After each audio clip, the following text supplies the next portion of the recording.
Hello everyone, my name is Johnny Gonzalez, and my direct service learning project consisted of one-to-one. I wasn't sure at first what I was going to do it on, but in the readings it mentioned providing your expertise or knowledge. I have been working in higher education for more than 15 years now. All of it mostly in assisting instructors on how to use technology effectively in the classroom. Yet in recent years, with the advancement of technology and online delivery of courses, my department had to adapt, as well as instructors in how they structure or develop their own courses.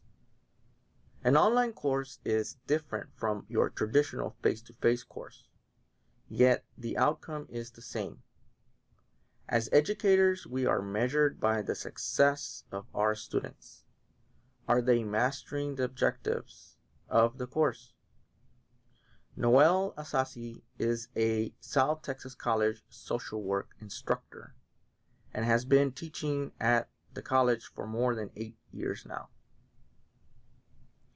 Noel also has a visual impairment. He is blind. Yet he is beloved by his students. He works hard to make the class challenging and provides his students with real-world knowledge of what it is to be a social worker. Noel has first-hand knowledge. He himself was a social worker for more than 15 years and prides himself on providing his students with actual real-world examples.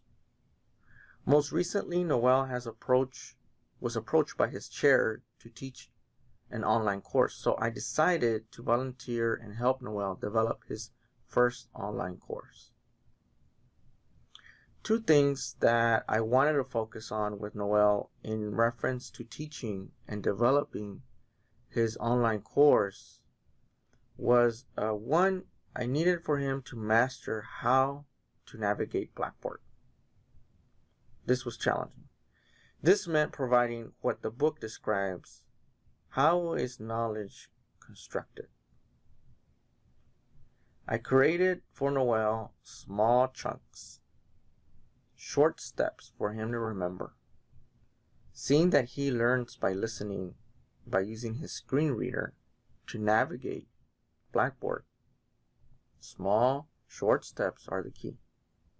We are still working on perfecting, but I am glad to report that Noel can now access Blackboard, can access a course, can upload content, and start a discussion forum. There is much more to learn.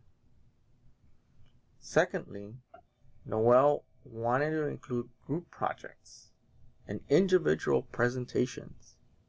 In his face-to-face class, he incorporates many examples from Vygotsky's theory of development.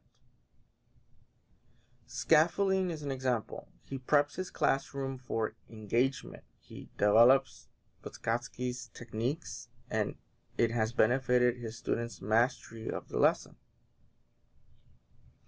Much of Noel's anxiety of teaching in an online format was, how am I going to connect with my students? He would say to me. I mentioned to Noel that there are many ways to accomplish what he has developed in his face-to-face class. Vygotsky's scaffolding techniques can be incorporated in an online course. I described a couple of examples. We can include web links to provide additional material wherever necessary to enhance the student's understanding. Video or multimedia tutorials to support the various class exercises and or to provide his own experiences would be great. Students gravitate to something that is authentic or relative to what they want to study. and of course, discussion questions.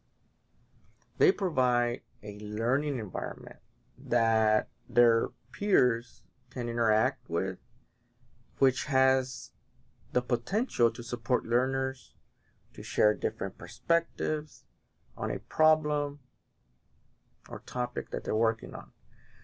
Of course, there are several technologies that can assist us in delivering many of these techniques, but yet technology does not motivate students to take an online course. Noel and I would have these discussions on why would a student turn on their computer? Wouldn't they be tired to take an online course?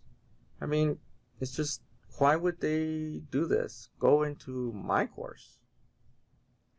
Of course, some students need the course to get a degree. But me and Noel wanted to come up with an exercise for the student to do those first couple of days of the online course. We wanted to provide the student with an intrinsic motivation. So we determined what they wanted to go into the field of social work. So we decided to do a scenario where a student will email a hypothetical relative and say, hey, I'm taking this class and here's why I'm excited to do it. It is important to get them in this state, this mindset, what have you. But I have learned that there is much planning when it comes to developing an online course. Also, developing the online outcomes of the course is also needs a lot of planning. I learned that in the field of teaching and learning, you think about why the students are there.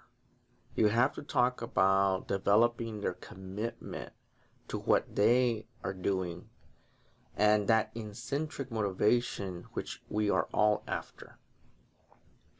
You would not walk into a classroom and say, well, I don't know what we're going to learn today. Yeah, basically you need a plan. You need to have a plan on how you are going to keep your students motivated and discourage procrastination as much as possible. I have this quote for you all. Unfortunately, I don't know the author, but here it goes. Teachers presents the past and reveals the present and creates the future. Again, thank you for listening. It has been my pleasure in working with all of you in this course. Best of luck.